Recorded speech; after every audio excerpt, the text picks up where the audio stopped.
Pants complex. The diameter of the pants complex, you say? Yeah. No, it's not. No, it's not. That's not cutting edge. I mean, it's not. In a way, some of it was actually done by Thurston. By who? By Thurston. If you just look at this, he in his study of the mapping class group, and one of the ways, but it's not. What is more cutting edge is to use this to say things about, for instance, the Weil-Petersen moduli space or something like that. Then you replace this by something that's close but not exactly this.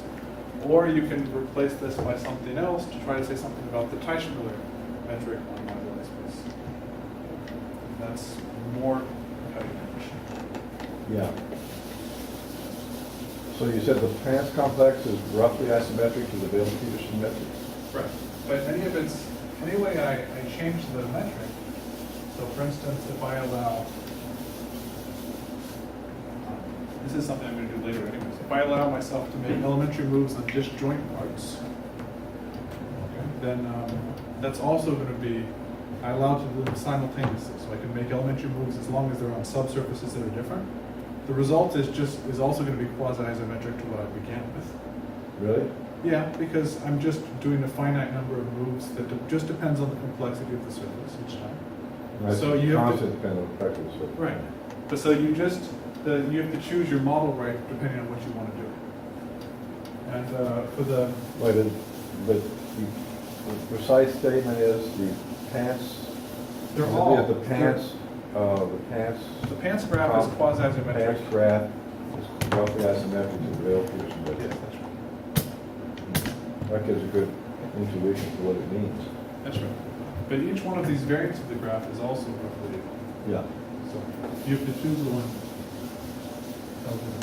What's the Weil-Petersen? What? What's the Weil-Petersen? It's some differential geometric construction of a metric on hyperbolic space which has negative curvature and it's Yes. incomplete. Right. It's some way of measuring the difference between hyperbolic metrics on surfaces. And it's an L2 metric, so you're averaging over the whole surface.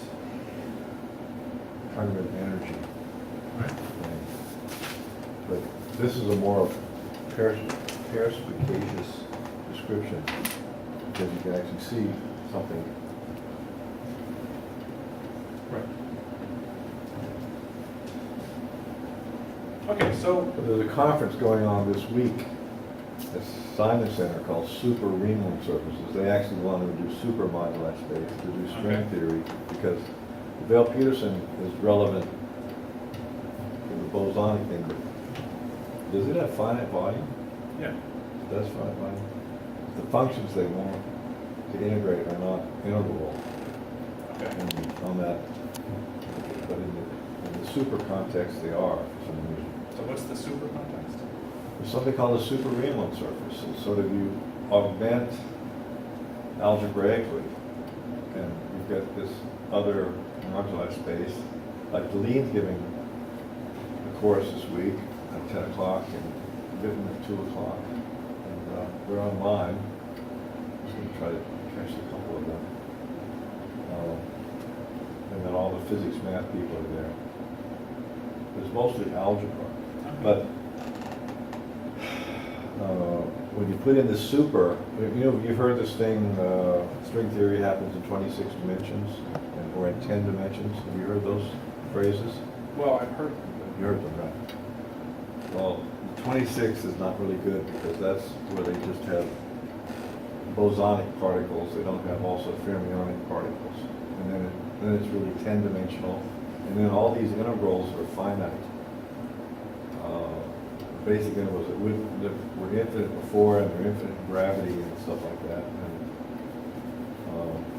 they want to study this object. Now, the super Riemann surface is where you think like an algebraic geometry where things are defined by the functions of algebra, Okay.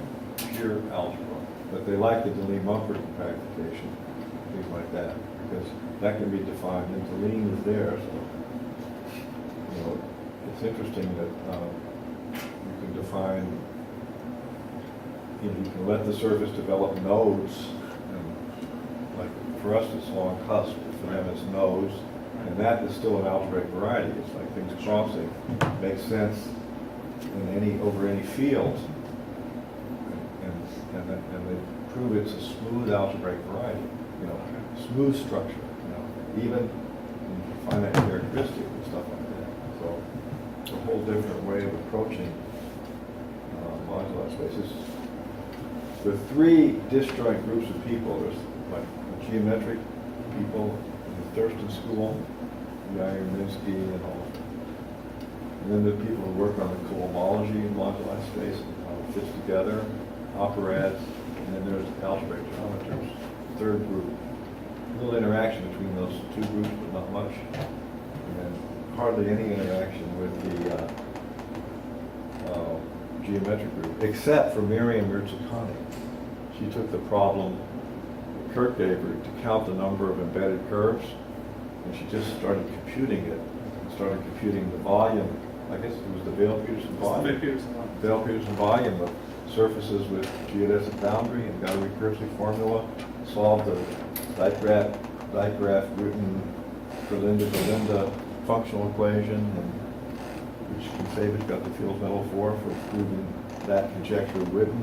She just did it, this little girl doing her little thesis problem, she just calculated it, and it all just came out. So they're not intrinsically not connected, but they're sociologically not connected, which is a mistake. Like, I remember Yaya Minsky telling me 15 years ago, well, I never care about the cohomology of the modular space. I never use it. Well, that doesn't mean it's not relevant to something, So, in fact, when you write down things like that, McShane's formula, just to tempt us, that's definitely some automorphic form or something,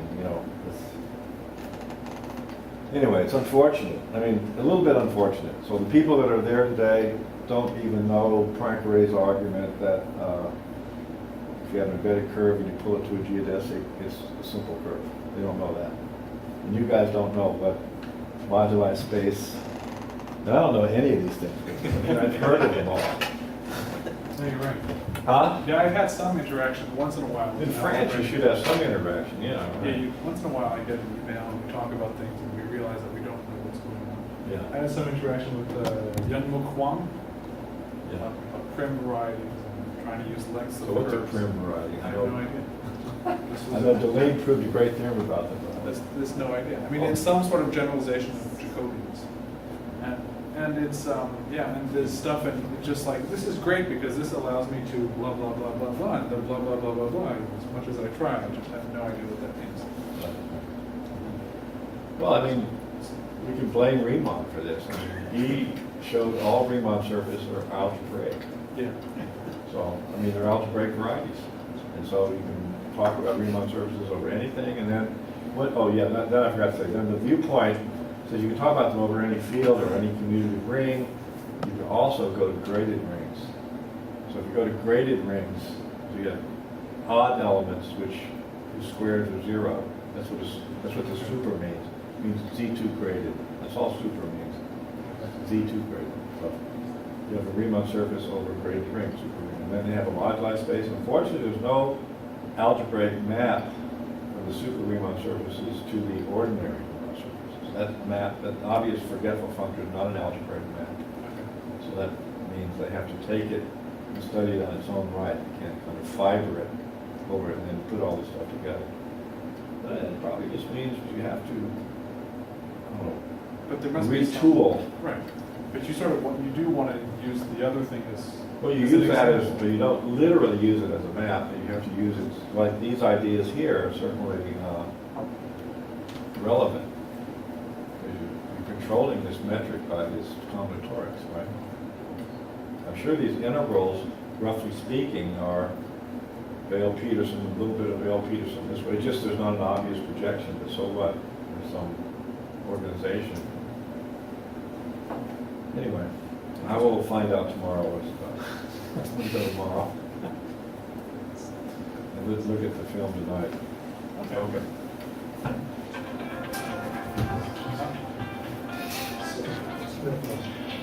Okay, so what I want to do maybe is just look at what we did in the finite type and try to think about what that could be for infinite type surfaces. And maybe just the one example to have in mind is instead of this one here, just think of an infinite line surface that just sort of goes on and on. That's an infinite genus surface that goes off both ends. Half infinite or Well, two-sided? Two-sided, but either one. Okay, so let me remind you of. You know, there's an interesting fact about foliations, that Uh-huh. the two-sided one can be the leaf of an ergodic foliation, but the one-sided one cannot. Uh-huh. Why is that? Well, because you can locate that end, sort of. Uh-huh. An ergodic foliation is sort of like being on Long Island. There's just one shopping strip after another. It's all isomorphic. You can't tell where you are. Okay. Yeah, so that's what ergodic means. So unless it goes forever, Yeah. in fact, the theory of Riemann surfaces like that is decidable, and the theory like this is not decidable. When you look at the ring of functions, so because you can't locate anything and start calculating. Right. Anyway, Okay. it Anyway, makes it different. Yeah. so if we looked at a finite type surface, we could just look at what the curve graph is. For those who weren't here, let me just briefly say that in this case here, we were looking at vertices who were isotropic classes of simple closed curves. For those who read their calendars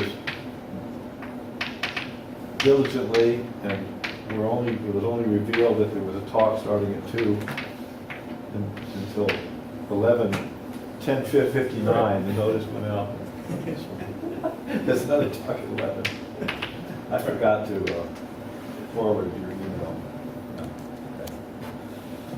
Okay, so, and then edges were put between curves if they can be realized disjointly. So that was the way we defined the curve graph for this. And this is in the case of finite type surfaces. So if they don't talk to each other, draw an edge between them. Exactly.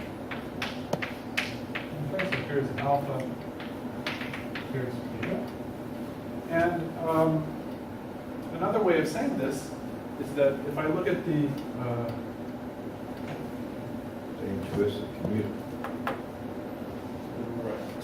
So let me give you a slightly different definition of curves here. Okay, so the different definition of curves is that here I'm going to ask for multi-curves.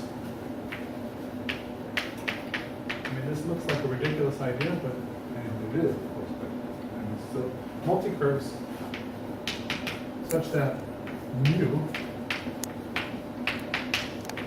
such that the complexity of this surface here minus this multi-curve is equal to the complexity of the surface minus 1. So the complexity of the surface is the number of Pantz decomposition curves that it has. So this is some measure of the complexity of how complicated the surface is topologically.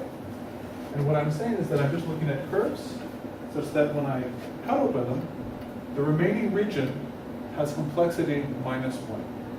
One less. One less. So this is just a different definition for the same thing. It's sort of a ridiculous definition, but So if you just cut one non-separating curve, that'll do it? that'll do it. Because you create 2 boundary components Exactly. and you lose 1 genus. You lose 3 and gain 2. Right, and I'm not asking that this here be connected this time. Okay, this could be possibly disconnected.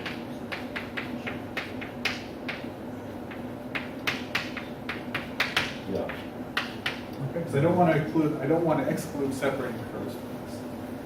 But it's just sort of another way of defining this. And why do I want to Wait, define so this? if it separates into 2 components, then genus is still there. The genus is still there, but the number of curves I need to fill it up to a Pantz decomposition is 1 less. Oh, really? Yeah, because I already have one. Oh, So you for already have the instance- 2. Right. Right. So I just want to count the number of curves I have. So here's my first curve. Okay, and then now I only need 2 to finish it So up. that has complexity 3g minus 3, which is 6. Exactly. Cut. I cut, then I have 2 one-hole tori, And each one of them needs 1 to complete it into a Pants decomposition, so I've gone down to 2. But that one's no good, huh? Because it was 3 before. That's right, and now we're 2. Oh, 2? Yeah. Like, Oh, I this- see. See, and then I have Because this. we have, I just need 2. So I've gone from 3 to 2.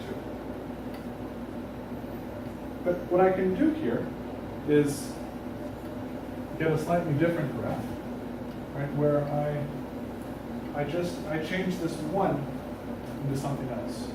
well, the complexity is the soup of the number of components? No, the complexity is the sum. Sum? Yes. Oh, okay, so that was 3 before. That's right. So now the complexity is the number of interior curves I need to complete it into a Pants decomposition. Oh, okay, now it's 2, okay, fine. So So now now it's interior curves I need to bring it. Yeah, otherwise I would have got it. Okay, so the point I want to make is that I can replace this here by some number k. I mean, I What's can't. that This k? is a choice. That's a constant? This is a choice. This is some integer. A lot of k's, of course. Okay. No, those are capitals. Okay, so I'm going to replace that by some integer, which has to do with complexity. So let me define this way.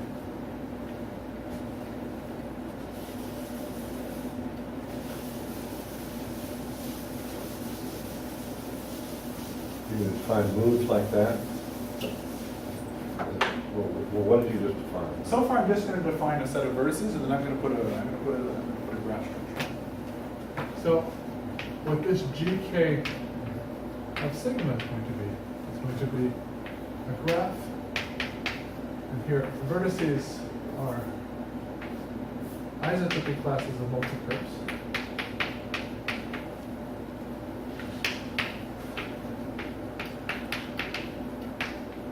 Finite or infinite? Well, for the moment, in the case where the surface is finite, it's going to be It's finite. finite. But in the case of infinite, I'm going to need to add some adjectives here in any case. So for the moment, let's just think of this as the finite case. And the multi-curve is just what it sounds like? A multi-curve, yeah, is a collection of disjoint simple closed curves. So they're all non-equivalent now. Yeah, exactly. So disjoint, distinct, simple closed curves.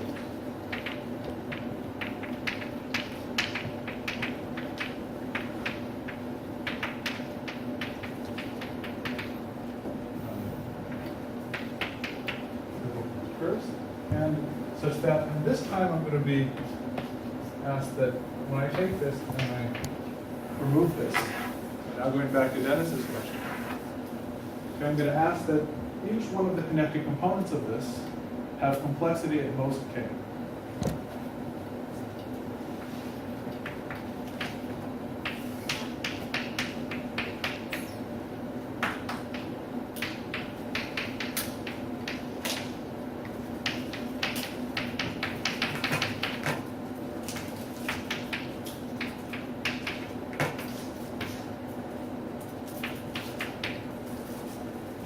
So this is, even when k is equal to the complexity minus 1, this is not the same definition as what I did before.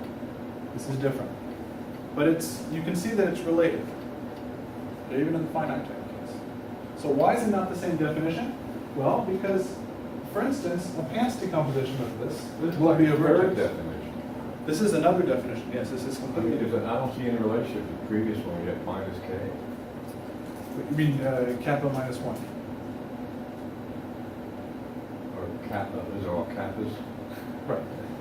So if you reduce the, if you reduce the, Well, you if got a reduce minus the- kappa. So, Why ahead. complexity? right, so when you reduce the minus complexity kappa. by 1, okay, it's related, but it's not the same thing. Well, this seems to be completely, they're They're totally complete- unrelated, I mean, it's No, totally they're not unrelated. totally unrelated. No, but I mean, logically, it's a completely different thing. You're cutting down to the pieces of complexity at most this number. That's right. And before you were talking about cutting it so that just by reduced simple by curves. that number. No. This is, hold on. But that's the same thing. That's the same thing. The minus k is exactly the k that is here. Okay. I mean, this definition makes sense by itself, and I've forgotten all previous definitions. Okay, all right. So the point was, what I was saying, Dennis, is that this makes sense when k is equal to kappa, this minus 1. Could you use a different? Oh, no, sorry. But, no, that's right, yeah. Could you use something else instead of k? Sure, I'm not, this is the only k that's going to appear. Oh, that's k and kappa. But kappa's not going to appear anymore. We're going to get rid of kappa. Except this time it's for each connected component, not the whole. Exactly. This time it's for each connected component. And also we're replacing the at most. Also, I can get on further.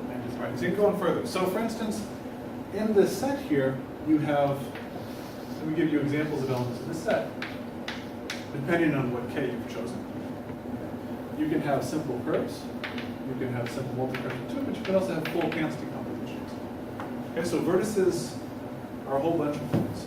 Okay, not just simple curves, up to Pans decompositions, and anything in between. Not just single simple curves? No. Or, I mean, All of these. It can be all of these. Now let's define an edge relationship on this. Okay, well, the edge relationship is going to be the same. Wait, can you tell us for that surface all the? Possibilities? Yeah, so we can take curves separately. We can take any pair of them Yes. and the triple. That's right. And I could also have something like this. And the complement. And the opposite. It depends on how I'm going to define this. Sure. And edge relationships are when these two can be realized disjointly.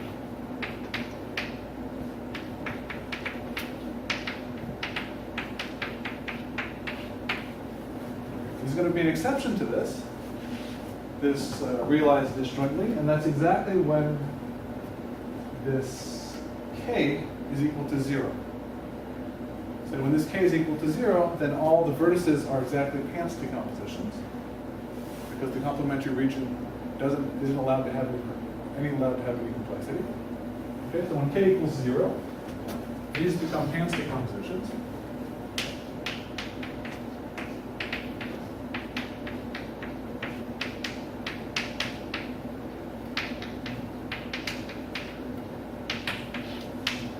And then we're going to use what some of you in the back row didn't see before. But we're going to look at how we can relate Pans decompositions together. And that's locally, they look the same. It's isotopic class. Yes. Okay, so locally they look the same, but we're allowing to change one Pans decomposition to another by making this switch.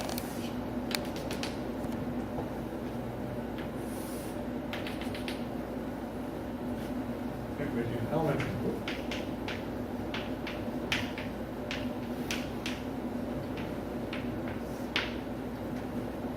And in the case of infinite type surfaces, I'm going to have to be even more careful than that. Okay, so I might as well define it this way for everybody. Then elementary move and any finite number,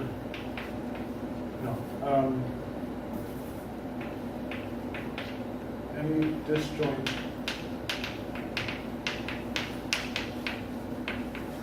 moves can be realized simultaneously.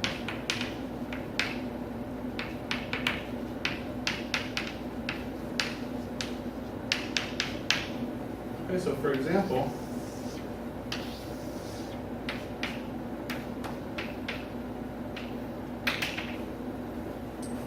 so there's two types of elementary moves. The other type is something that looks like this.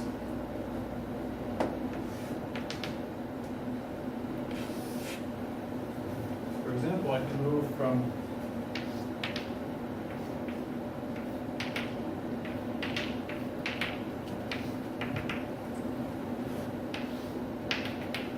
this Pans decomposition to another Pans decomposition by doing the following. I replace this curve here by this. And then at the same time, I replace this curve here by this one. Which one?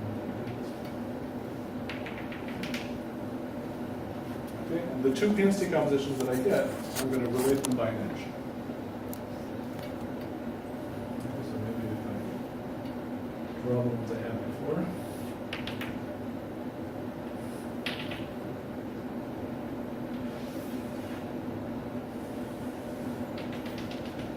Okay, so the blue p-density composition and the yellow p-density composition are related by an edge.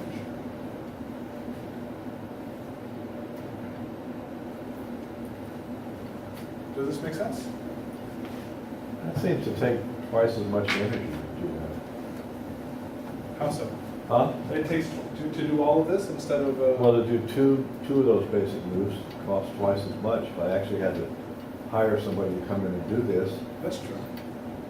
That's true. But so these metrics will not be equivalent if you allow unbounded disjoint things. that's right. But if you have a fixed bound, then of course there's a fixed bound and Exactly. disjoint. So maybe the thing to keep in mind right now is that what I want to do is I want to find some form of analog for the curve graph that works for infinite type surfaces.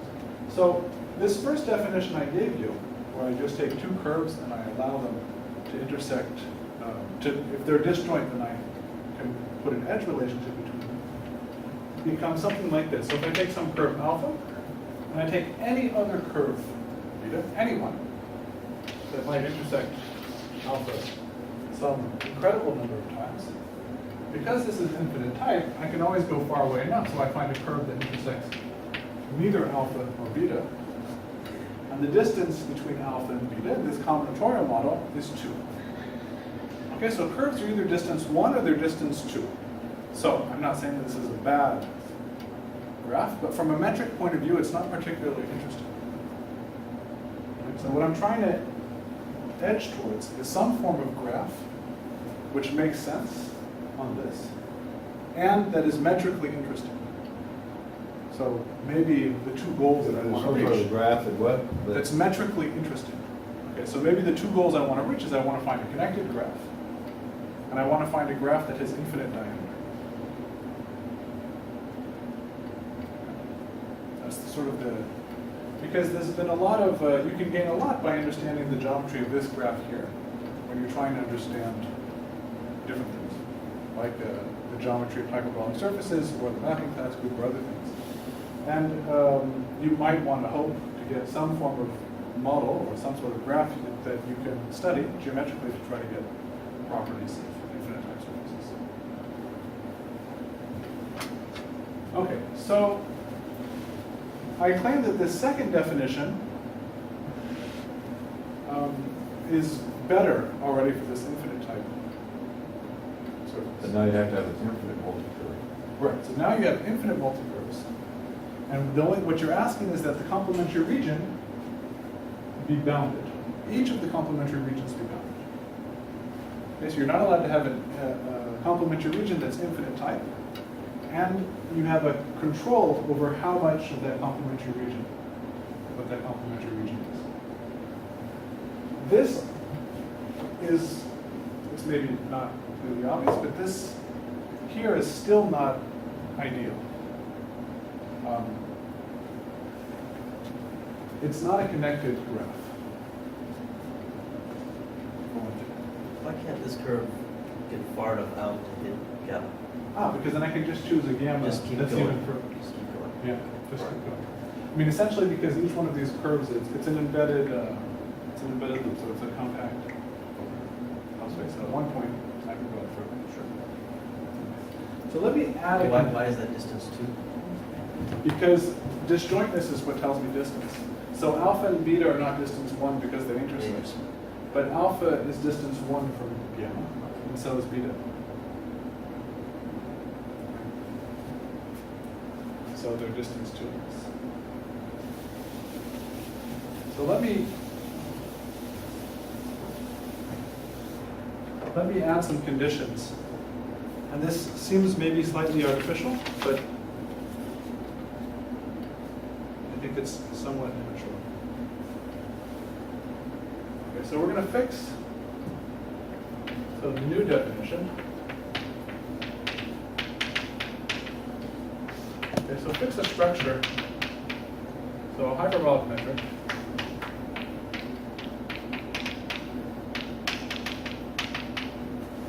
on this, which admits a Pants decomposition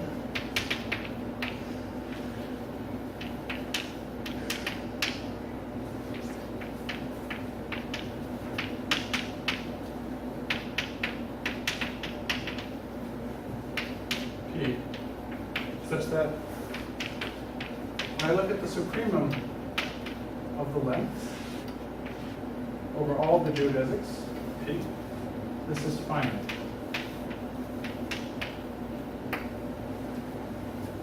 Okay, so if this surface here is hyperbolic, I just, is finite type, I just choose any hyperbolic metric, and I can find a Pants decomposition and draw it. So the supremum over this finite number of lengths is going to be finite. Okay, so this is always the case. For infinite type surfaces, it's not the case. You can imagine the surfaces degenerating more and more. It's not enough to say that it's not because I find a Pants decomposition where the lengths become bigger and bigger that all Pants decompositions have this property. But it's certainly an indication that I have to be careful. So show me one where this goes to infinity. I knew you were going to say that. Oh, yeah, jockey straps. So let me- Inner jockey straps, bikinis. It's not, that's maybe not so obvious.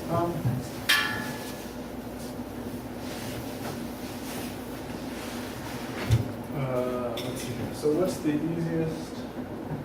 Maybe this.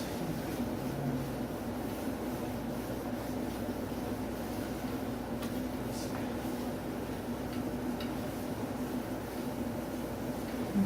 Can't you just take any one on the one-sided one and then deform it into a two-sided one? No, it doesn't work so easily. Actually, so in terms of this drawing, I think there's a recent result of some people in this building actually, who managed to characterize when these if you take these Pants decompositions and when they become longer and longer, they manage to characterize when the underlying surface has this property or not. So, but In this one that has this or not, yeah. yeah, it's in terms of how these pants are cuffed together, how you glue them together, not only in terms of the length. But the example I'm going to give you is. need bad twist parameters. Yeah, basically, if there's something about either you can find some sequence, I have to ask them, some sequence of twist parameters where they remain bounded somehow, then the Pants decomposition lengths are going to blow up. But if they don't, then they don't. There's some if and only if condition. But here's an example of a surface of infinite type, so, which is not of this type, but at least gives you an idea why you have to be careful about this. Where the length of Pants goes up. So think of an infinitely punctured plane. What? An infinitely punctured plane. Okay, so in each of the punctures I'm going to put a cusp. Okay, so this is the surface seen from above. Okay, if I was looking at the side, each one of these punctures looks something like this. And I just imagined that I've punctured this. And now I try to find a Pants decomposition of this. Right? Well, I start by finding some curve that goes like that, and then I find some curve that goes maybe like that, and I can keep this here. And then each time I have a curve here, what happens to the next one? The next one has to contain, I want to find the pair of Pants that contains this curve and something else. That means I have to surround at least one other thing. And then I just keep on going. So what's happening? Each time I add a curve to this, the number of punctures it's surrounding is growing. Does that make sense? Because every time I surround this curve here, the number of punctures inside is at least the amount of the ones that I surrounded there. So this keeps surrounding more and more punctures. Okay, well, the number, I can certainly find an estimate for the length of the curve. Oh, I see, the area and the length. Exactly. Okay, So there's some form of Yeah. isoparametric inequality, right? Where the length of the curve, because it surrounds 1,000 punctures, has to be a length of at least 100. Whoops. What's the isoparametric? Well, it says, in the plane, it just says that you have some curve. Okay, and you know that the area of what's inside is at least, Is what? Is the area? If the area is at least A, you know the length has to be at least something. What? Say the whole sentence. If the area is what? At least A, Yeah. then the length has to be at least something like A. Right. With the quality, you know, the optimal Wait, case is the when we difference have is a the circle. Euler characteristic. Sorry? The difference is the Euler characteristic. It's a geodesic boundary. This is, sorry, yeah, so this is a geodesic boundary. So what happens inside here, then you have to say something about the area here. Okay, and the area is growing in terms of the number of punctures you have inside. This, you can, No, wait. We have a differential geometry here. I mean, understand. okay, so there's, In fact, I would say, well, yeah. so what I've done here is I've created a surface. No, Way I've done I it. got the picture. No, but what I want to point out is that if I take away these cusps, I forget about these cusps, and I think of them just as being rounded out like that. Oh, I see. Okay, then this picture is roughly, or is by Lipschitz equivalent to the actual Euclidean Fine. plane. Yeah. Oh, I see. Okay, so there's some form of isoperimetric inequality Oh, that has okay. to hold for this. But Dennis's point You is can that just smooth those out, Exactly. like little exactly. black, badlands type mountains out of them. Exactly. Yeah. Exactly. And then apply that. Well, Dennis's point is that So I can't just use the hyperbolic geometry here. then get some power, length squared versus Yeah. the area. But you don't care, of course. So it's, yeah, it's, I mean, sure, yeah, it's length squared versus. so it's probably gonna be like the square root of the area. Yeah. Up to a Right. constant, that's what you're saying. Yes. The only point I want to make is that this has to grow. Okay, so any Pants decomposition of So this why weren't surface- you here this morning? This came back, the bus was late. I'm just joking, because we didn't announce this morning. It was a secret. Well, that's a nice argument. Let's see.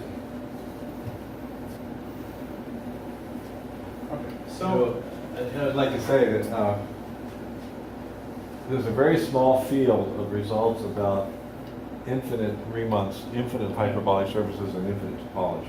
It's like, it's a field that's hardly, it's almost, hadn't been born yet, almost. right. To get uniform estimates, so that's a pretty good argument there. Whose argument is that? I mean, this is some, I don't know. I figured it out this morning, You but figured it I'm out? sure that, Well, you can claim it. no, I don't think so. You don't know, This- yeah, you don't know, you can't remember who told you everything. No, at every but point in your life. so I know where it's coming from. I know where I'm thinking of something like this. And You were it's coming Thinking from- of something like this. Right, so I spent a lot of time thinking about lengths of Pants decompositions. Wow. And you try to find examples that, when you look at these examples and you let the number of, so the idea is to try to find examples with growing topology and with interesting properties. And when you let these examples go to infinity, this is what they look like. So that's where they're coming Well, maybe it is what it looks like. These are a bunch of neat examples. in. Yeah, but the actual, that's right, but this is one example, right? And so in the finite type case, I can't use this example. Right. So I want to find a sequence of metrics which limits to this somehow. And that's where this is coming from. Maybe I'll say a word more about that afterwards, because. Okay, so the point is that I'm now limiting myself to some structure which does not have this property, and it has when I look at the supremum of lengths over all the curves in a Pants decomposition, it's finite. I mean, any discrete set in the plane would admit this argument, essentially. Sorry, this one Any here? discrete set, any infinite set in the plane, you can do this argument. Well, not if you, If they're too close, you. no, because if they become close, you want to be able to, so imagine I have a sequence of points Oh, where they're yes. becoming closer and closer. Then you look at the unique conformal metric that's hyperbolic, it wouldn't necessarily. Yeah, it's below for each one. Right. Okay, so we have this definition here, and now we can define the graph as before. And now this time, this GK of this geometric structure M, which we fixed. Okay. So let's say this is now a geometric surface. We promoted the sigma to an M. And now we look at multi-curves, this time geometrism, that have this finite length property. Okay, the supremum of all the alpha that belong to this multi-curve, and alpha is a simple closed geodesic, with the length of alpha is finite length. And yes, and that's it. Okay, so these are my vertices. And then the edges, as if they can be realized disjointly.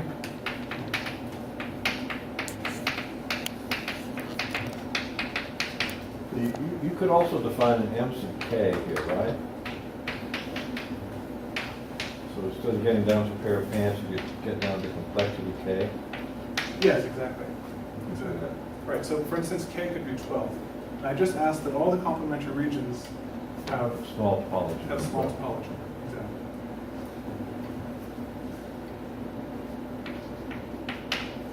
So this is this, and then, right, oh yeah, so I need to define that actually.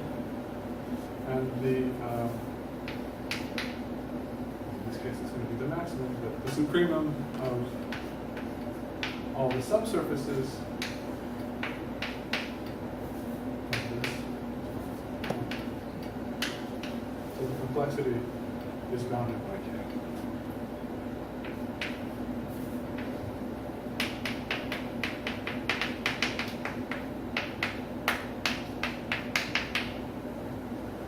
Okay, so I just added this geometric condition, and again, in the case of a finite type surface, that hasn't added anything to my graph.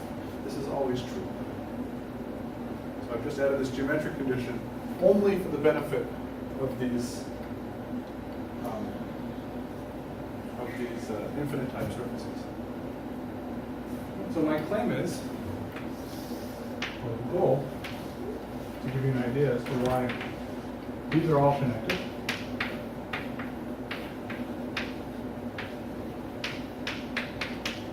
I'm not sure if I'll actually reach this, but they also have infinite diameter. And in fact, they even have infinite rank, by which Is that word goal? goal, yes. Goal, obviously. So, right. So what this means is that If you want definition, will produce this type of thing. You're hoping this definition will. I'm claiming it will. Or you're claiming it will. That's the goal of your lecture. Yes. All you need is one guy to start with. You need one guy to start. So there's a number of, I mean, at least it wasn't obvious to us when we started looking at this why this graph here would be connected at all.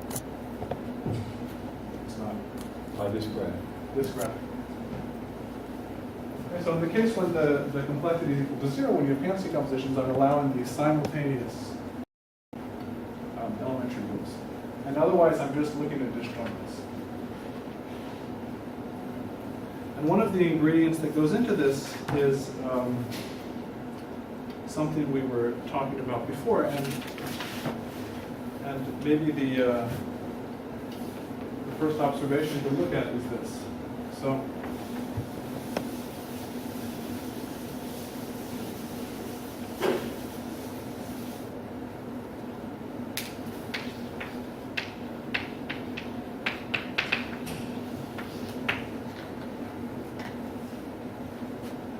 maybe I should just point out one thing here, is that these graphs here, they exist in the finite type case as well. And when you have k equals 0, you really get something that's either the Pants graph or at least close to the Pants graph. It's quasi-isometric to the Pants graph. And when you have k that is on the other end, so it's very close to the complexity of the surface, you get something that's very close to the curve graph. We have to show it's quasi-isometric to the curve graph. And so these two objects have very different metric properties. One is hyperbolic in a rough sense, and the other one is not hyperbolic. And you have all these graphs that sort of interpolate between the two. And Which one is hyperbolic? the curve graph. And at the end is the pants graph, and it's not hyperbolic, or at least except for in some of the low It's like complexity Dale cases. Peterson said. Yeah, exactly. And so in between the two, you have sort of this family of graphs that interpolates somehow between the two.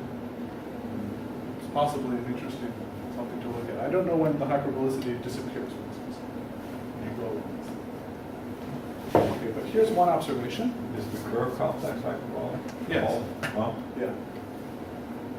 So it's quasi-isometric to the curve graph. oh, it is? Yeah. Oh, right. It has a certain finite dimension. Right, exactly.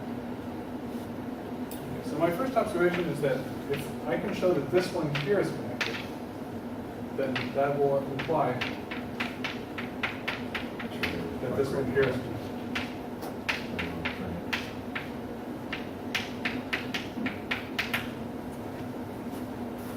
So why is this true? Well, if I take points, That's 0 is k equals 0, so to yes, speak. exactly. For all. Well, that's pants. This is pants, exactly. Pants decomposition. Right. So if you show this one's connected, you show that they're all connected. All right, so let me show you why this is true. This is maybe not obvious. So, Does n have infinite type now or not? Finite type? Or what are we doing here? doesn't matter. Doesn't matter. Either, Okay. but we're thinking infinite type. In fact, maybe for the sake of the talk, it's worth thinking just about one fixed infinite type surface. That has one, the important thing is that n has a finite length. The supremum of the lengths of a decomposition is finite, which is one way of saying that the vertex set is not empty. Is not empty. Right. Yeah. So if I have something here, all the vertices of these lie in here. Okay, so the vertices lie in. So if I have some, I can look at the vertex set here. So Wait, this is the I don't vertices. know, the logic of that is, the logic of that. So remember to lie in here, I need that the complementary region have complexity at most k. So 0 is at most k. What won't happen is the edge relationship won't necessarily pass through. And in fact, it won't. So if I take P and Q, that are two Pants decompositions, that are related by an edge here, they won't be related by an edge in this one. But if they're related by an edge, then it means that they're almost the same except for on some multicurve. I mean, if they're related by an edge over there. If they're Yeah, related by an exactly. edge over there. No. So what I'm saying is here. So P and Q, they lie in this here. Yeah, And in here, they're related by, I'm supposing that they're related by an edge. okay. So this is an edge in G0. Yeah, okay. But then there's fine. no edge in GK. Because they're not disjoint. Okay, but they look very similar. In fact, they coincide except for on some multicurve. Okay, so they're equal, P is equal to some mu. Okay? No, but with union some mu P. Right? And what is this mu No, P? they're not multi-curves, I mean, they're in there, so they're single curves. They're decompositions by single curves compared to pants. Right, so that's the collection of single curves is the multicurve I'm talking about. What I'm saying is that if P and Q are related by an edge here, Okay. okay, that means These are that, infinite the vertices here are infinite multi-curves. They Exactly. chop the thing up, okay. Exactly. So these two things. So So these they're are- very much not disjoint, in fact. exactly, they're very much not disjoint. Yeah. Right? They're possibly an infinite number of intersections. But they intersect on these subsurfaces. So they intersect, their local intersections look something like this. Locally, this is what they look like. P and Q. Okay, so if I look at this here, I take the collection of all of these that bound Why is that? Why do they look quite simple? because that's by definition, that's why they're related by an edge. Oh, because they're related by the Yes, yes. essentially disjoint. Okay, Exactly. fine. Okay, so if I look at all the ones that aren't moved, this gives me some multi-curve. And by definition, the complementary region to this is complexity 1. Each of the connected components is complexity 1. Oh, wait. What's the multi-curve you're talking about now? So if I think of P as something and something, Yeah. and Q the same first something and something else. This is the multi-curve on which they are different. This is the multi-curve for which they are the same. Right? So in this picture here, this here is an element of mu Q. This here is an element. Wait, P and Q are two nasty That's compositions. right. Okay, and what do these things? So they're related by an edge, which means that they're related by disjoint Oh. elementary moves. So, Finitely many? no, Okay, No. mu is where the action takes place, exactly. and the rest is called P and Q. Okay. No, hold on. Mu is the part of P that is shared with Q, Yeah. Right. right? So they have this infinite multi-curve in common, and then they just differ in the mu P and the Oh, mu that's what Q. the action's on P and Q. Exactly. Okay. So this green one here is one curve in that, and this red one here is one curve in P for which they differ. And then we have another picture somewhere else. There's something like this, and there's also a green curve and a red curve, and somewhere else, possibly in infinitely many different places. But all the white curves that are boundary of this, and every place where nothing takes place, is a multi-curve that forms a Pants decomposition of everything that's not these subsurface on which the action takes place. I can't follow so fast. The point is maybe this, is that What are you proving? What's the statement you're proving? there's a multi-curve mu here. And it's disjoint from P because it's contained in P. No, just give me the statement you're proving, not the proof of the statement. That P and Q are distance 2 in any graph Okay, GK. fine, okay. Even though they were distance 1 in the G0, but they're distance 2 because they share this infinite multi-curve. And what you want to say is that this mu here is really an element of all of these as long as K is Yeah. superior to 0. Exactly, because of that. Finite amount of stuff. Exactly. Is mu P and mu Q always finite? Do you say that? And why do you know mu is infinite? No, they're not necessarily. Oh, why do I know they're infinite? Mu could be finite. No, it couldn't actually. Not if the surface itself is infinite. Well, if mu P and mu Q are the infinite parts, don't say. They could share Yes. only a finite number. No, they couldn't, because what happens is, when I look at what happens, so these moves have to be done disjointly, which means that the boundary of this, what happens here, has to be contained in this invariant, the one that doesn't move. These boundary curves aren't allowed to move. That's mu. So these boundary curves here belong to mu, all of them. I mean, they could be the same curve, maybe this one's joined to this one. But all these boundary curves, they do have to belong to mu.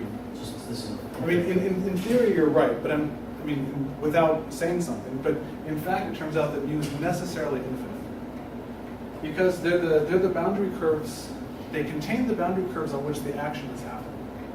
And so either the action is finite, in which case that mu has to be infinite because there's only a finite amount of action, or the action is infinite, in which case mu has to be infinite because it has to contain all the boundary curves of where the action is happening. Right. Got it.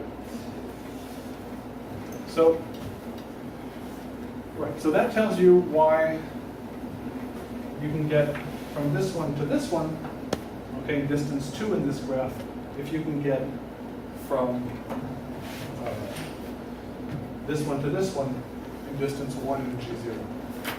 Okay, so now how do I get from any multi-curve to any other multi-curve once I have this done? Well, this is what I do. Add stuff. Right, exactly. You add stuff. Exactly. So I have some mu, and I want to get to some mu prime. Okay, so anything I add to this mu if I add it in a reasonable way and I'm still within the framework of my definition, anything I add will still remain, will, by definition, be joined by an edge with this mu. Okay, so what I'm going to do is I'm going to create a whole Pansy composition that just depends on mu. I'm going to create a whole Pansy composition here that just depends on mu prime. Okay, so the first claim is that there exist these Pansy compositions. Okay, and they belong to UK containing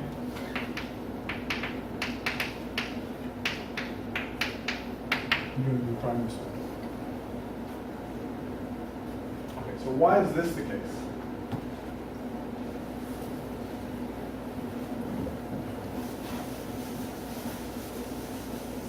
Okay, so let's look at what mu and mu prime are. So mu and mu prime, when I cut along the surface, what I get, so if I take M, and I cut along mu, for instance, what I get is a collection of the surfaces. Like this. So each one of the elements is some hyperbolic surface. The boundary lengths of this are bounded. They're bounded by a constant that just depends on the mu. Remember, to be mu, we had the supremum of the length had to be finite. So there's some bound that depends, some finite number that depends just on this choice of mu, which bound each of the boundary limits. And Why? By definition. Because mu is the set of multi-curves such that the supremum of the length is bounded. I don't have any It's not uniform. bounded by M. No, Bound- absolutely, absolutely. Yeah. It's It's just bounded? independent. There's some bound. Oh, these things are just bounded. You don't say Pure. what the bound is. No, exactly. Right. But we do have a bound on the complexity. The complexities are bounded. Okay, so this here, the size of the surface is bounded. Okay, so this has complexity at most. So that's kind of a reasonable set. This bounds the area of this. And this also bounds the area of this thing as well. That's right. Because these are hyperbolic surfaces, and we have geodesic boundaries. And the area of this is bounded by a linear function of the complexity. Okay, so now what I want to do is find a Pansy composition of this that has bounded length. And the bound only has to depend on mu and on the complexity. So then I'm going to find Pansy composition to complete. So how do I do this? Well, I can either spend a lot of time telling you how you do this, because I spend a lot of time trying to work with these things, or I can just tell you what the result is that, okay, so I'm going to write down the theorem of Barris. It's not,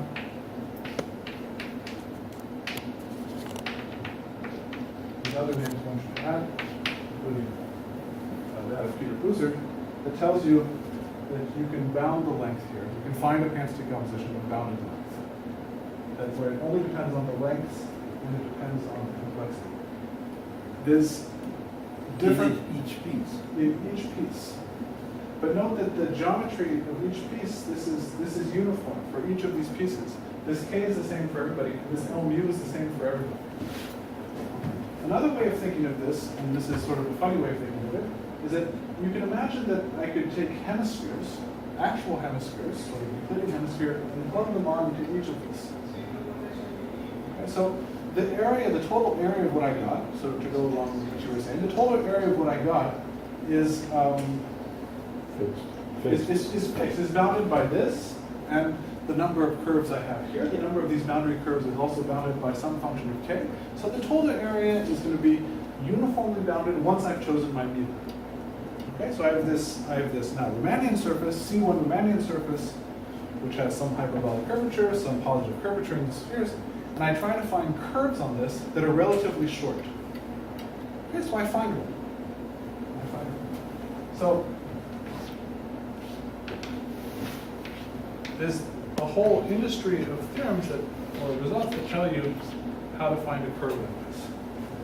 So you find one that's not too long that only depends on the error. And this curve, because I've constructed my surface in a clever way, it can't go through this hemisphere. Why is that? Well, no, sorry, it can go through the hemisphere, but I want it to be short. Okay, so if this You can curve make it does go short. through a hemisphere, all right, then what I do is I can take this curve and I can comb it off and put it to the side. So that's not going to be worse than the curve I get here. And so I can find a curve that's still short on the surface. I open it up, I add hemispheres, I do it again, and I do it again, I do it again. That's the proof. That's a proof, yes. You have to prove, the thing I'm not telling you is that you have to prove that I can do this, I can find a curve such that the length only depends on the area of the Riemannian surface, such that I can find it. So you have to use some, at one point you have to start somewhere. Yeah, you have a strip around it. Right, you have to be careful here because I have this mix between negative and positive curvature, yes. This curve can be very close to the boundary. Well, you've got a thick part, you have to have a thick part, that has to be all thick or else you'd be done. Right? Right. Thick, that's thin right. decomposition. Exactly.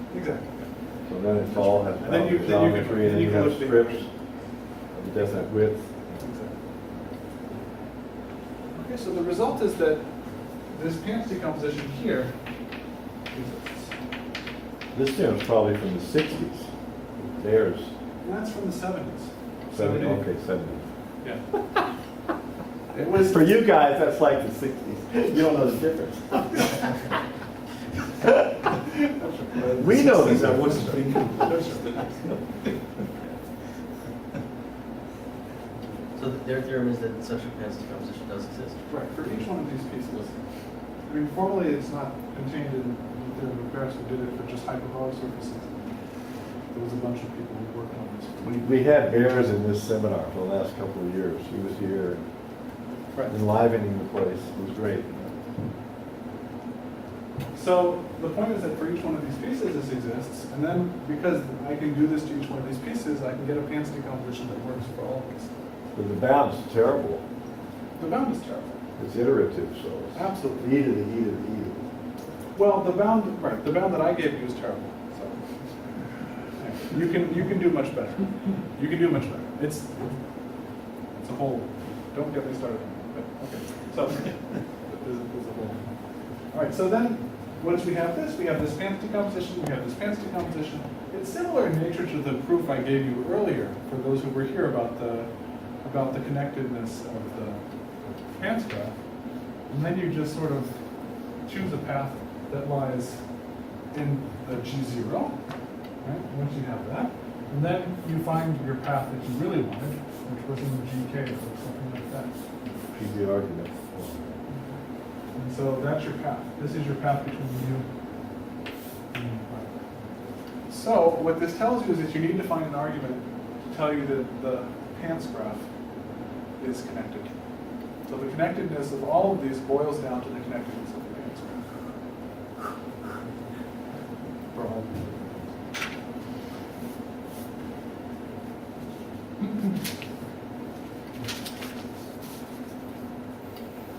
All right. Okay, done that. Right. Okay, so let's show that this is connected, and then we're done with the connected stuff.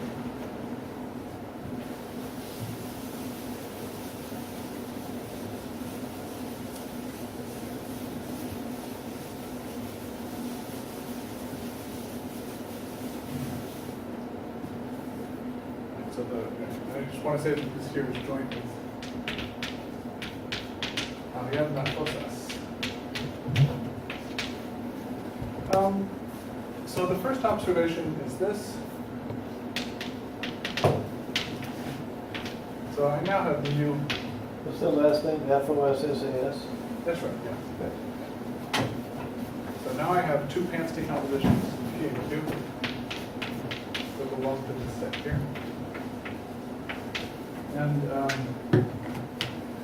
You're now going to work on showing it's connected? Is that what yeah, you're I'm doing? going to work on showing some.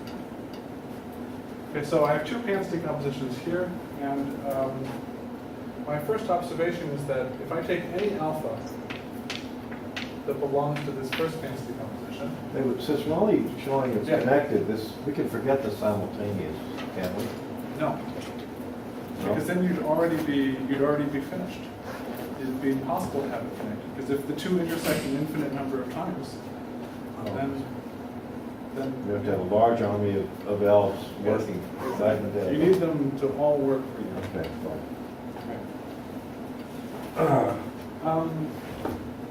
Right, so if I take any element of any curve in this one Banks decomposition, and I look at how it intersects the other Banks decomposition. Okay, so now I look really at all the intersection points that this curve, this is a simple closed curve. A simple closed geodesic. This one, a single one.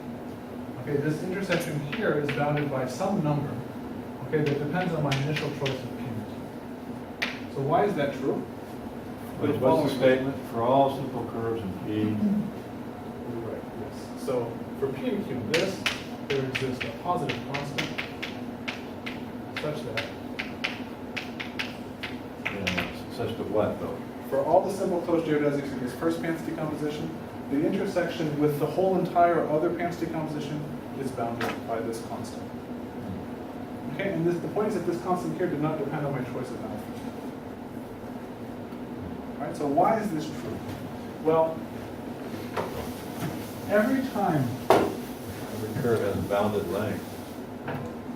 right, every curve has a bounded length. So every time it intersects Q, no matter where it intersects, that creates some length. Okay, so the length Q has curves of length.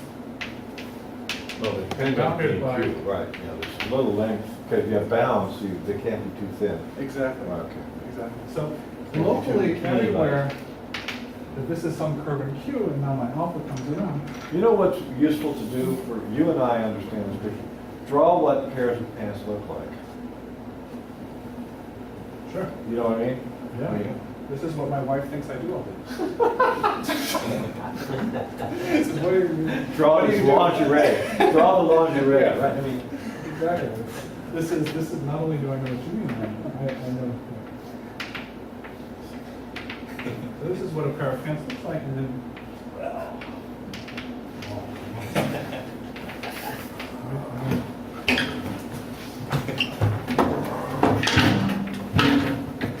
look like that. Like this. Not my pants. Huh? What? I said, not my pants.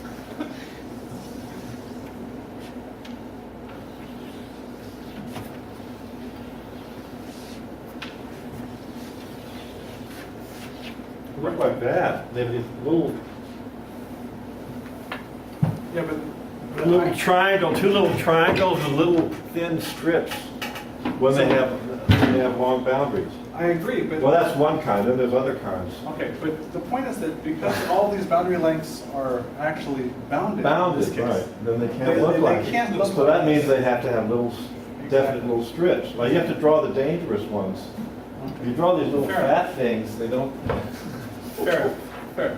But actually, there's another picture. I mean, there's only a small number of extreme pictures. That's right, that's But I right. forget what the other, there's that one, what's the other one? I mean, you can have something like, where you have Like a something crown like or this, and something. then you have something just like that, you mean? Yeah, maybe. We have one long, Yeah, so this one here, it takes a long time to go around it and come back, but then this is, right.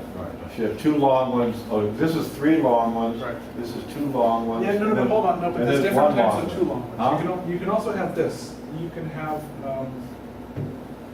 hold on, you can have this, you can have two long ones. And then something that looks like this, these are very long, but they're not as long as this one.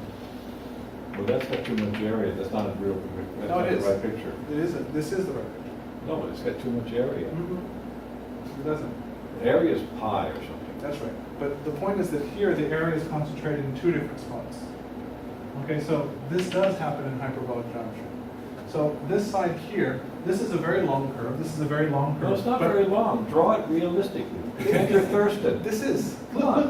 I'll show I you. never understood this theory until Thurston drew what they actually look like. But look, I'm showing you what they actually look That's not what it looks like. like. Yeah, it is. Look. It is not.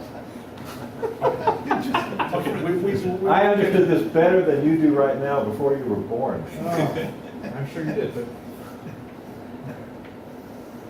So, do you agree that this exists? Huh? Do you agree that this exists in the hyperbolic plane? No, and it's a big area. No, this exists in the hyperbolic plane. This is a pentagon with length x. X Is is there very something large. long there? This is long, this is It's not long, long. this is long. If that's long, it doesn't look like that. It does. This is what I'm thinking. It does. It looks like this. Think of it this way, Dennis. Take something like this, and take the geodesic that forms an ideal When you're drawing it in a triangle. model, when you draw in real hyperbolic. This really exists. No, but it doesn't. It does. Let me show you how to reach that. What model is this? So this is the disk model. You take two geodesics that intersect orthogonally. You take the unique geodesic that goes from this to this. Yeah, okay. Okay, and now you move it a little bit apart, a little bit further away. What you get is something that looks like this.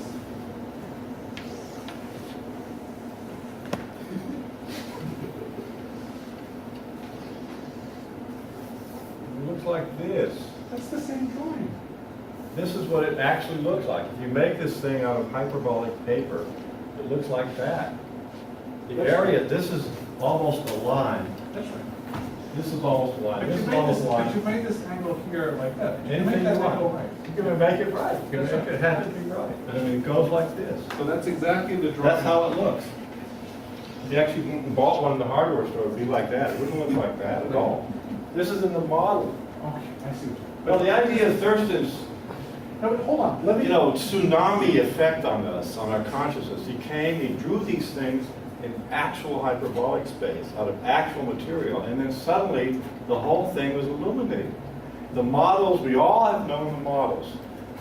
Until we saw him actually drawing how they looked like, we had never understood what it looked like. And that made a huge difference. I see your point. But the result is that this here, okay, so if we go on Dennis's analogy, we want to make this one be very, very much longer if we were drawing this in the Euclidean space. And this one here would be very, very, very much longer. You want two long ones? Yes. This one is long, but this one is twice as long. Twice as long. This is very different from the drawing you were doing here. This is very different from the drawing you're doing here. The reason it's different is that what Yeah. you have here is you have some form of disk Right. of radius 1. You have some form of disk Right. of radius 1. And here you have two disks, but one lies here and one lies here. And so in fact the two disks are here, whereas here, This is long, this is long, this is long. yes, How long is that? this is also long. That's long too? Yes, this is very long. So this Sure. is very, very long. And you get that by pasting these very long things. So let's draw out how it really looks. Well, we're having trouble drawing one end. You No, go you that. don't. So then it looks like this. Them all.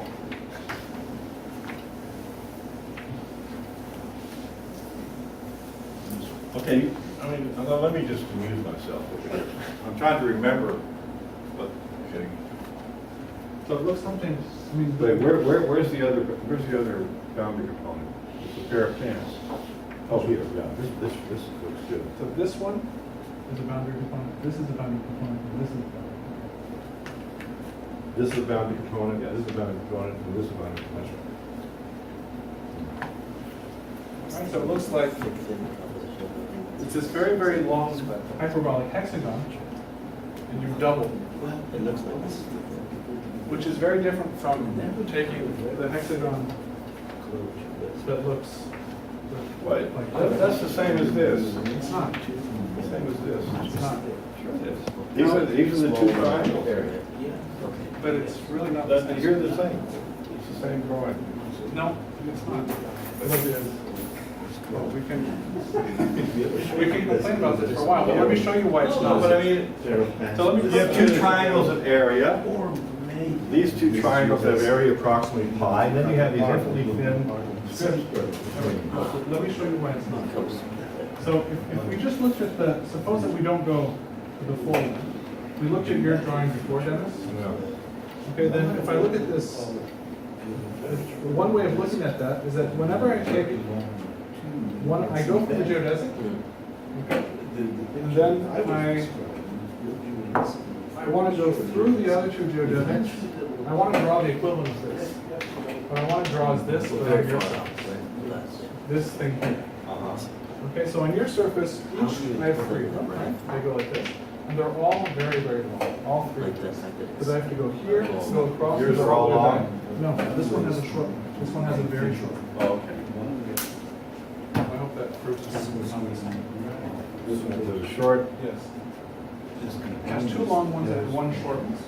Which tells me that the two are not the same. So then you can slide this around and put it on over here. Boundaries. Okay. Not necessarily a geodesic, or a geodesic, this one. Yeah, you just have these two triangles come close together. The Yeah, geodesic. okay, understood.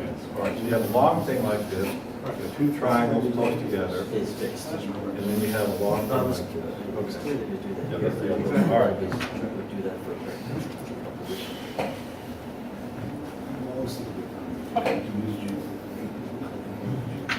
Well, since I've made such a big fuss, I might as well finish it. Here's what I had in my moment. I'm a graduate student, I'm with the graduate, I'm already not a graduate student, but I'm 35. I'm with the graduate students at Princeton in his course, and he says, okay, what can a Riemann surface look like? So then he went like this, well, I could have a piece here, some stuff here, and then you have this thing getting narrow there. Round, round like this, round and round, way over here, and then I understood. See, then you just keep drawing it. And it was a huge, much bigger classroom than this. You know, it gets very thin. Immediately it gets so thin you can't even see it anymore. It's so narrow. Very thin too. And then ends up with over there. Then I understood the Lehman for compactification, all opposites.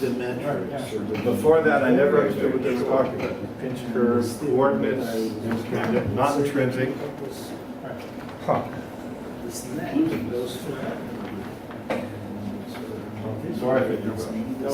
I wanted to share that. 1976. But this was just a Riemann surface? Huh? This was a Riemann surface? That is a hyperbolic Riemann surface with one very short geodesic. That's what it looks like. See, I mean, and it's got to have this long, it's like taffy being pulled out. There's a very fine pipette running along, and it opens up at the very end to the size that you can see. It's sub-microscopic, and so it gets very close to that other piece. And that's how it looks. And then you can start pulling another one out, you know, and so you see the whole thing. I mean, it's just a lot of long, infinitely long lines with little blobs and so on. I mean,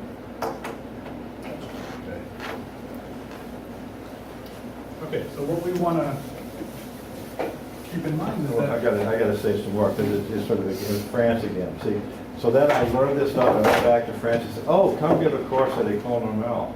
So I'm there giving this course, drawing Thurston's actual hyperbolic geometry, and this really smart kid, he's a well-known mathematician. I came and said, why are you doing this? It's just SL2R over SL2R, you know, the hyperbolic plane. It's obvious it exists. It's the homogeneous space, SL2R.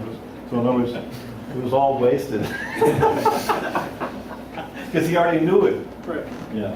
So who was it? Huh? Who was it? I forgot it. He works on non-commutative geometry now. Okay. He's a well-known person. He's good. Oh, thank you. What is that? Oh, okay. Well, we have our tea while you're talking. Sure, that sounds great. As long as I can have some. So the point, So that's what happens when the curves become very, very short. Right. But even if the curves don't become short, if you have some bound on their length, then If they you don't still come get- long, then the gaps, Right, They yeah, don't become too exactly. long. If they don't become too long, but I mean, this, not too long can be very large, then it still creates this thin neighborhood around it, like that. That only depends on the length of the curve. It doesn't depend on what else happens. Okay, so this is the collar neighborhood for this curve here.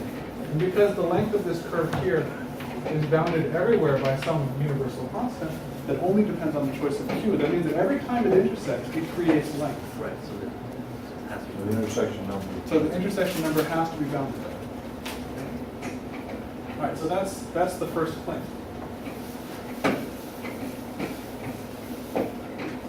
Now the second claim, Want some tea? I'll bring you tea. thanks. The second claim, and this is trickier, considerably trickier. It's the following. So,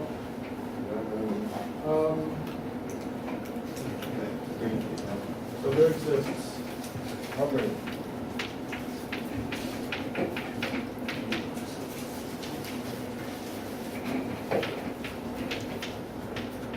some function f that goes from the natural numbers to the natural numbers. And then this function is just sort of once and for all it exists. Such that when I'm going to write the distance between two Ham's decompositions, I mean the minimal number of elementary moves, simultaneous elementary moves I need to make to get from one to the other. Such that the distance between these two Ham's decompositions, so in G0 of M,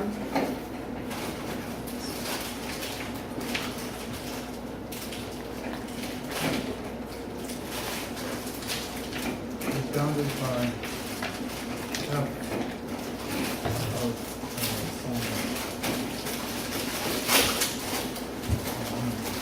or maybe I should use M on this new for F of the, right, hold on. So let me just say one more thing. So let me just use little m. And what this little n is going to be the supremum of all intersections between alpha and q, or all intersections between curves in p and q. Symmetric. Yeah, symmetric.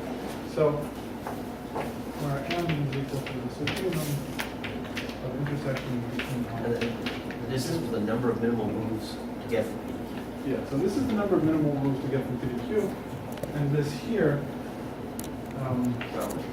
right, among all alpha belonging to P, and all beta. Water's not hot yet. Okay, so say once and for all. It depends only, I take it, on the bound and lengths. It doesn't depend on the, right, on the surface. it doesn't depend on the surface, but what I want to say, this is an interesting sort of thing for itself. This works in the finite type case as well, which I find interesting as well. And this has other uses. So if you have two Pants decompositions, and you know that the intersections between the individual curves, and this goes back to a question we were talking about in the first part. So I know that on this Pants decomposition, every curve intersects the elements of the other Pants decomposition at most 1,000 times. Okay, and this is true for all of the curves when I compare to the other Pants That's what decomposition. you just proved. That's Exactly. what you just proved. Exactly. That is what I just proved. But I'm just supposing that I know I have a bound on the number of times each individual curve intersects the other Pants decomposition. That what I'm saying is that I have a bound on the distance. And this doesn't depend on the surface I chose, this function here. This is universal. It doesn't depend whether my surface was finite type or infinite type. It just tells me that the intersection number between curves and the whole Pants decomposition tells me a bound on their distance. But does it depend on this boundary with the K in there, lengths though. that you? No, it doesn't depend on the lengths, but the lengths, the actual number of intersections, given any two-Pan's decomposition, does depend on the lengths, of course, right? But if, for some reason, you've computed this anyways, right, which is what we've done, and now you have a bound on the intersection number, you can actually give you a bound on the distance between the two, right? And this is less obvious than this, and let me give you an idea of why this is true. And Does this log effect come in again? no, in fact, in this case, I don't even. Then here I'm getting this exponential. Ackerman's function sort of thing. Yeah, it's not a pretty function. I'd like to get it better, but it's not a pretty function. And the way this comes in is basically this: is if I take, so just in the finite type case, I mean this works. So it works the same in the infinite type case. Then because these curves intersect a bounded number of times, then if I'm looking at some curve alpha that lies on the surface, I can look at my Pan's decomposition here. Okay, so this is it lies in P. Then I can look at what Q looks like. And so alpha can only intersect Q a certain number of times, so it's looking something completely crazy like this. This is what Q looks like, but there's only a finite number of intersections. So if I go far away enough in P, then I'm no longer going to have to worry about these curves Q. Okay, so I'm going to try to move this here to get away from these curves Q. But I can do that in some local setup. And this is where the sort of the exponential bounds are coming in. So how am I going to do this exactly? Right. So I look at alpha, and I look at all the curves in Q, the set of all curves such that the intersection with alpha and this here is positive. Okay, so these are all the curves that lie in Q. And I look at them. And then what I do is this defines a very well, this gives me a subsurface which alpha lies in that has bounded complexity. Because it's, what I do is I take alpha union these curves here. So all the union of all these gammas. I look at sort of an epsilon neighborhood of this.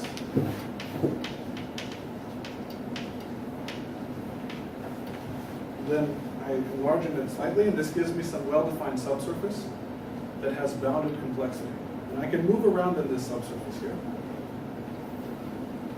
and try to include alpha into my subsurface that contains the restrainment of Q onto this subsurface. Okay, so I get a Pan's decomposition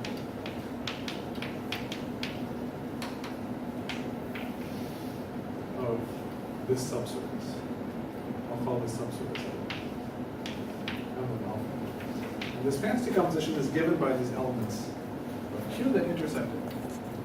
So the point is, Where the hell is Jeremy Kahn today? Sorry? Where the hell is Jeremy Kahn today? The time's over. He works on conformal dynamics, and you see these kind of theorems are exactly what was missing from conformal dynamics, because you have infinitely many periodic points, you're moving them from the sphere, Right. and the geometry of the hyperbolic structures are crucial. Right? Anyway, you need to develop some secret application in dynamics to get their attention and make them feel guilty for not coming. But it's after season, it's post-season. Yeah, I know. Okay. Sorry, go ahead. No, it's fine. I mean, that's why I used to think about it. Missing, I found that there were no theorems.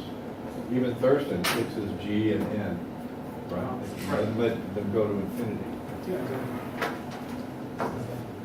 Anyway, sorry. So the point is that I do this whatever I can do locally, and I just stay in this surface where things are do this. And now then I can choose an alpha, another curve that's far away.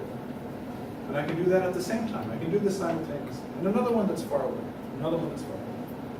So what do I need to do? I need to find these collections of curves that are going to cover my entire geodesic. So the point is that each time I do this, what I do is I introduce alpha into a new Pants decomposition that contains these curves. So I locally flip it. And I get an alpha, and I get another curve, and I get another curve. And then what I need to do is I need to cover the entire Pants decomposition by possibly infinite sets. But so I can do this one by one of these infinite sets at a time. And that actually you can just deduce just from a graph coloring theorem. So what I need to do is I need to find collections of curves that are at least somewhat disjoint in this Pants graph, and then color them different colors, and then work on the reds first, then work on the blues, then work on the greens, so on and so forth. And bit by bit, in these collections, I'm introducing all of the curves in Q. No, in P actually, I'm sorry. I'm introducing all of the curves in P into Q, moving Q to integrate all of these curves in this. So it's somewhat technical, but that's the idea. And one of the essential tools is just this very simple graph coloring theorem. What? It's a very simple graph coloring theorem by Brooks, which tells you that you can color a graph in verses such that so if you have a graph, you want to color this graph. You can bound the number of colors you need to color all the vertices of the graph, such that any two vertices that share an edge are different colors. You can bound this by the degree plus one of the graph. So it's called. And what you do is you create some form of auxiliary graph with respect to these Pants decompositions, and you bound the degree of this graph. And then you just this is how you're coloring the curves. Just So up the colors stand out talking to each other. exactly. Does that work for infinite graphs? And this works for infinite graphs. Yes. Yeah, it does. It works for infinite graphs. And But the valence has to be bounded then. yes, the valence, right, exactly. So the valence has to be bounded. Yeah, right. That's sort of that's what's, right. I mean, the fact that you can do this, I mean, you can see why, if you can do it for any finite graph and the bound doesn't depend Is on. valence plus one or plus? It's valence plus one. And degree plus one. As far as I'm concerned, my degree is so big that, you know, it could be a degree plus 1,000, it wouldn't change the result, but in this case, it is degree plus one. But if you take a map on a surface, I'm thinking of the Yeah. four color problem, Sure. right? So I take a map on the surface, the dual graph, oh, I see, depends on how many borders are. Right. So maybe just, because I think we're all tired, I'm happy to stop and answer questions over tea. No, you keep talking, no, we're having tea, you can stop and get tea too, Okay. but, you know, just keep talking. So I just want to say one word about why this gives me an infinite diameter graph, right? And not something that's finite diameter. And is diameter the largest length of the path? Right, exactly. So I want to make sure that this, right, yeah. So it's the geometric diameter, where I'm looking at the distance with respect to these points. Okay. Isn't it Bison theorem? I think it's Bison. The theorem that this has infinite diameter. Sorry. Oh, it's. I thought, it's like- Joseph, you're at least a part-time graduate. No. No, does this ring about Brooks? I thought it was Brooks. There's a Brooks theorem for three connected graphs with coloring. Okay, maybe I'm wrong on this. That's possible. It's not important. Sorry, and your F is this explicit, like. Yeah, it's explicit, like it's very, ugly. like, ugly thing, It's basically ugly. you just said, right? Yeah, it's I mean, I can look at it, but it could be like, I think it's like on the order of exponential n squared, which is really big. And that's bigger than factorial.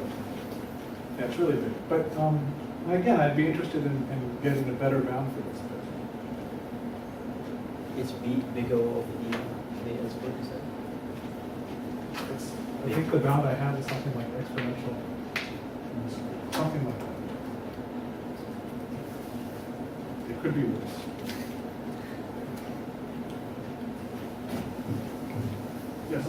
very surprised by American education when we got here. Speaking of the phrase, it could be worse.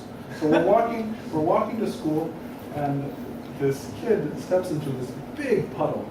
Yeah, a boy. A boy. Yeah, boy. Right? Big puddle. You know, they're going to school. The pants wet up until here. Right. Yeah. My wife thinking, oh my gosh, I French? would have. Well, Swiss. Same thing. Okay, even Same worse. thing. Right. Even worse, right? Thinking, what on earth? You know, this. I would just go bananas if I had to run back home, change my kid's clothes, and take the kid back to school and whatever. Well, the kid was with a parent. Yeah. Oh, actually, right. Right. And then and the mother says, it could be worse. My wife learned a lesson in self-restraint. Like, wow, that's very impressive. Yeah. Okay. So the point is that I want to say that these things have infinite diameter.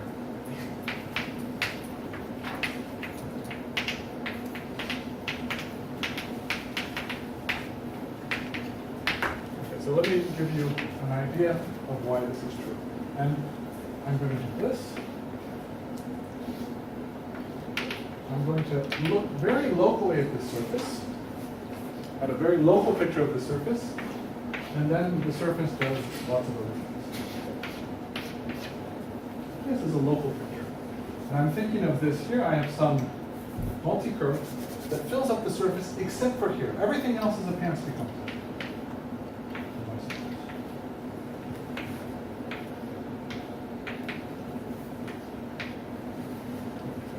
And I'm considering just this very, very local surface. And what I'm considering in this very local surface is I have this fixed thing, and I'm just allowing myself to change curves here. Okay, so I get a sequence of points, Pansky decompositions that only depend on this curve alpha, and the rest is some fixed curve, mu, I, beta, which is this mu, beta, so on. I'm just moving this one around. All right, this gives me a very natural subgraph of this G0K. Okay, these are all points in the G0K. And what I claim is that this graph here is almost geometrically embedded in it. Okay, so it's almost geometrically convex. There's a quasi-isometric embedding of this graph into the full graph, which what I mean by that is that if I take any 2 points in here, 2 different curves, then if I just allowed myself to flip around in this graph here, instead of moving other curves and moving around, then the distance I would get is very close to anything else I want to try. Very close to what? To anything else I want to try. So what I want to say is this, Anything else you want to what? to try. Anything else, right? So I want to go from alpha to beta. Right, well, maybe beta is really bad. So I'm allowed to, in this graph, I'm allowed to make all sorts of crazy moves, change the curves everywhere, right? But I don't have to, right? But I'm certainly allowed to. So I want to compare the length of a path that goes from alpha to beta that only stays in this graph to the length of a path that does whatever it wants. So I'm going to consider some path where some of these curves change. Note that if I make some move around here, locally I'm not going to see it. If I start by making some move somewhere else on the surface, I won't see it. But what I really have to worry about is when I start moving these curves here. Okay, so what I want to do is define a projection that goes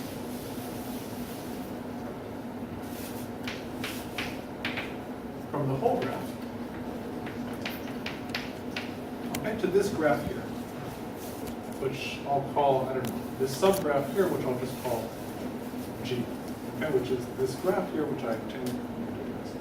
And I want to show that this is more or less distance not too increasing.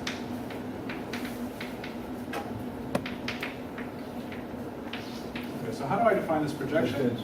Not too increasing. I made a little bit vague, but you'll see exactly what I mean. I mean, you can multiply and add.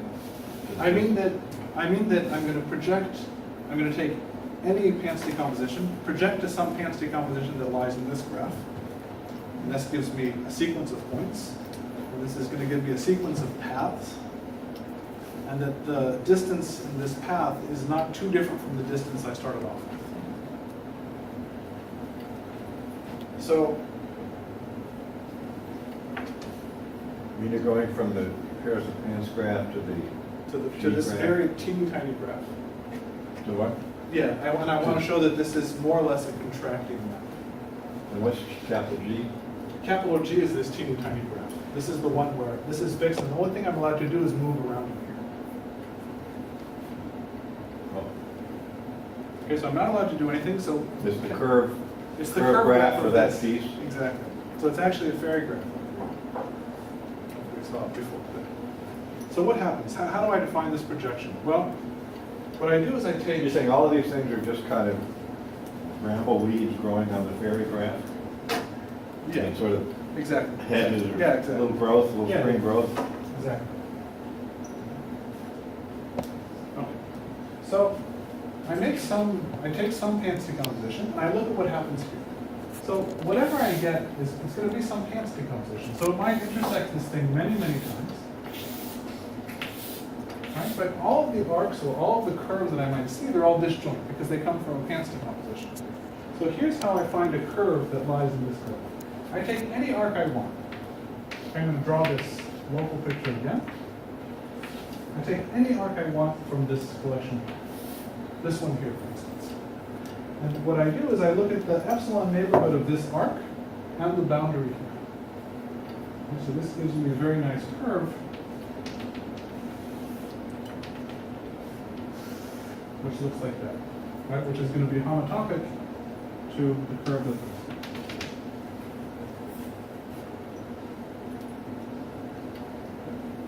So the point I want to make is this gives me a map which sends a pants decomposition to a curve. In fact, a collection of curves, because I had to choose something. And I'm just choosing them. I'm just choosing any arc. What if I chose another arc? Collection of arcs too. You're taking the full intersection, or you're just choosing them? Yeah, to define the map, I'm just choosing one. But I'm going to show you now that if I chose another one, it wouldn't matter. Okay, suppose I had chosen another one. This one, for instance. These two arcs are disjoint because they belong to the same pants decomposition. So the resulting curves, well, they're not going to be disjoint, but they can't intersect too much. Okay. So the resulting curves intersect at most, in my picture here, they intersect at most two times. Right? So the intersection between the projection of some pants decomposition T and the intersection of the other, between any two elements in there, any way I've defined it, is at most 2. So, in particular, the distance in this underlying pants graph is at most 1. Okay, so I can project in a way, okay, I land somewhere. I might not land exactly, but I land within a neighborhood of 1. It's well defined. Okay, this gives me a very nice way of How do you looking know at the this. distance in the domain? In the domain. G naught of K. I don't. For the moment, this is just one pants decomposition that I projected in 2 different ways, and I'm just saying that the projection is Oh, okay. pretty well defined. Now I take Quasi well defined. quasi well defined. Now I take 2 different pants decompositions that are related by a move. Okay, so if they're related by a move, then they're not disjoint, but they might possibly intersect locally one time. Okay, so I can certainly choose an arc. So maybe this new pants decomposition is a little bit funky. Right? It has maybe some of the same arcs, but it might also have some arc that does something slightly different. But I can certainly find 2 arcs of these 2 pants decompositions that intersect at most 1 time. Because remember, each curve can intersect each other curve at most 1 or 2 times or something. So I can certainly find one that intersects well, like at most twice. Okay, and again I project. So the resulting curves, they won't look as nice as this, but they might intersect 8 times each other. And then these ones intersect 8 times.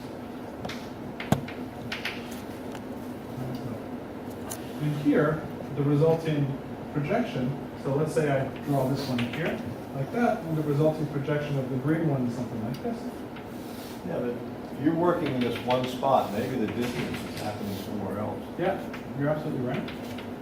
but I don't have to worry about that. Uh, Well, because what I'm doing is I'm just trying to project all of the distance to this. And in fact, in general, it will be working somewhere else. Right? But what I want to claim is so far what I've done is just that any move I make, okay, projects to something distance at most, okay, I'm going to be careful. This has distance at most 10. Because they intersect at most 8 times. So any move I make outside, I can imitate it by some move that works inside that works at least at most 10. Okay. So it's not too increasing, but it's certainly not going to eject you.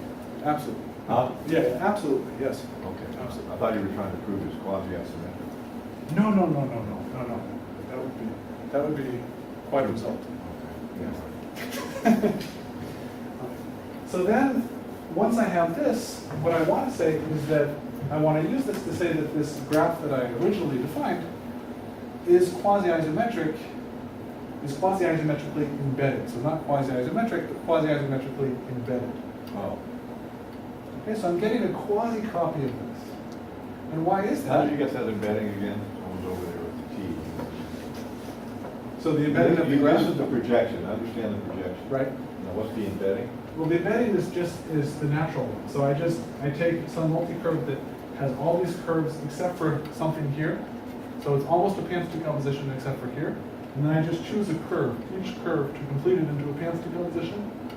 And this gives me an embedding of the curve graph of this one in the entire graph. Oh, I see. And this composition is quasi.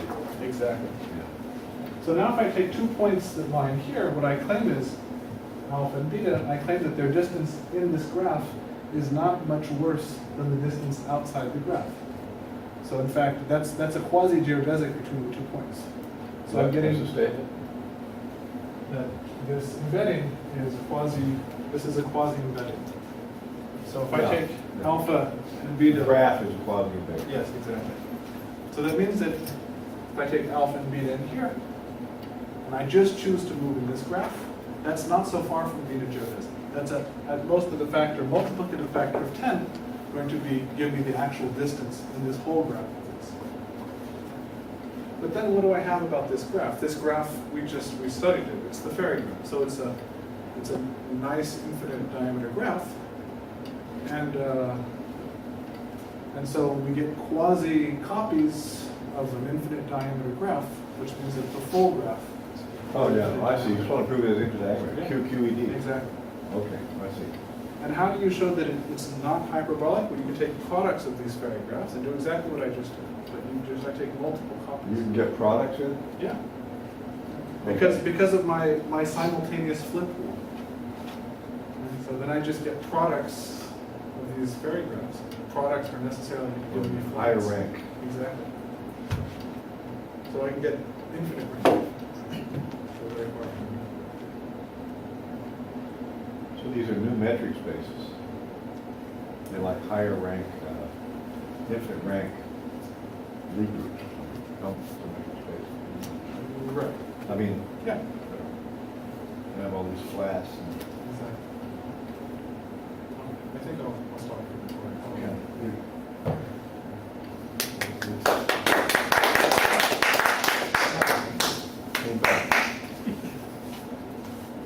Pick up your file. You said you want to use this to deduce things about some group theory and something. Well, Or yeah, I don't so, remember what you said. right, so there's a word that Dennis said, not me. He talked about mapping class groups, right, which are groups of self-homeomorphisms of surfaces up to isotype. And these groups are very nice, they have all sorts of interesting properties and been studied by a number of people. And in the infinite type case, you'd also want to be able to study mapping class groups of infinite type surfaces. So they act naturally on these spaces, and we don't know much about the action. I mean, for instance, we don't know much. I'd be very interested to know what the automorphism groups of these graphs are. Whether the automorphism groups of these graphs are really just the mapping class group, for instance. No, that's not. But I mean, it's not known, not because Well, it's particularly. analogs of that are true if you take the curve complex. Right. Automorphisms of the. That's right. So in the finite type case, almost everything is known about this. Almost. There's some of these graphs I define. Well, except the objects themselves are still not known. I mean, they're not understood in that class. Right, no, absolutely. They're named and you Exactly. characterize them. Exactly. But you can prove things about mapping class groups by looking at the spaces on which they act. You know that the automorphisms of all these finite type surfaces of these graphs that you're getting is exactly the mapping class group modulo, like some of the stuff I was showing you before, like the one-hole torus. Right. It doesn't act at all in the curve complex because it just keeps sending each curve to itself.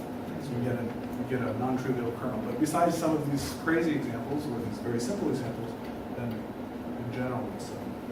But already in the case of the flat of tori, the equivalent of sort of the mapping class group for flat tori is PSL2Z. And you can argue that we still have lots of things to understand about PSL2Z. Like number theory. Like number theory, right? So, and then the mapping class groups provide this. Anyways, but it'd be interesting to know what the automorphism groups of these are. And the other thing that's starting right now and that's not very well developed is some form of Teichfluid theory of these surfaces.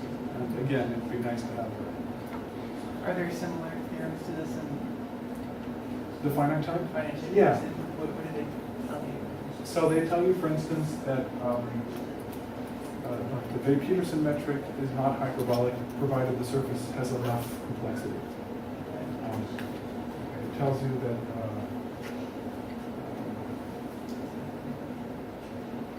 yeah, I mean, there's a whole array of theorems that you can get using these graphs about the metric geometry of Teichfluid spaces for different metrics. The Teichfluid metric, what they now call the Thurston metric, which is an asymmetric metric, which is very interesting. We're sort of looking at Lipschitz factors to get from one surface to another. It also has interesting properties. To look at the geometry of mapping class groups, you can also look at some of these objects.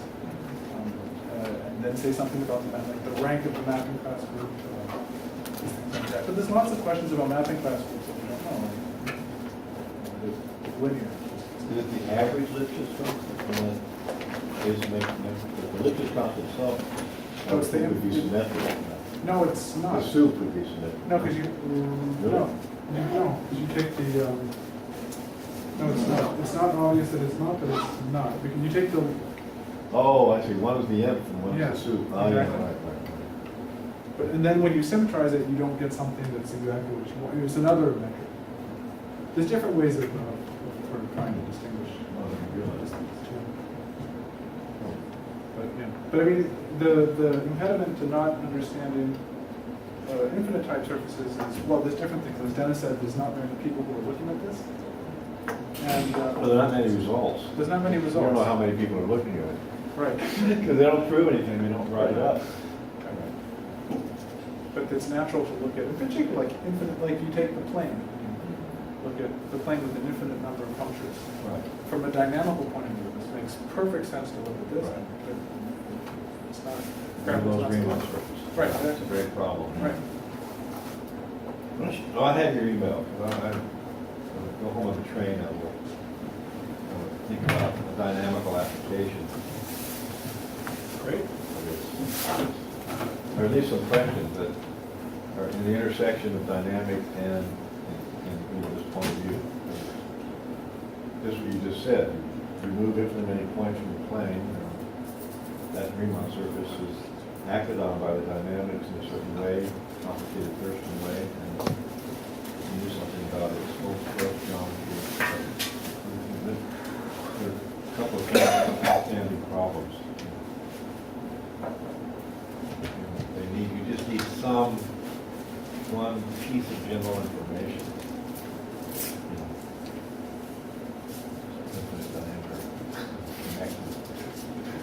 Great. Okay, I'm going to have a train to catch. Yes. Okay. Thank you for coming. Thank you very much, Nice to meet Dennis. you. Thanks, guys. I'm glad I came. Who's second? Thank you.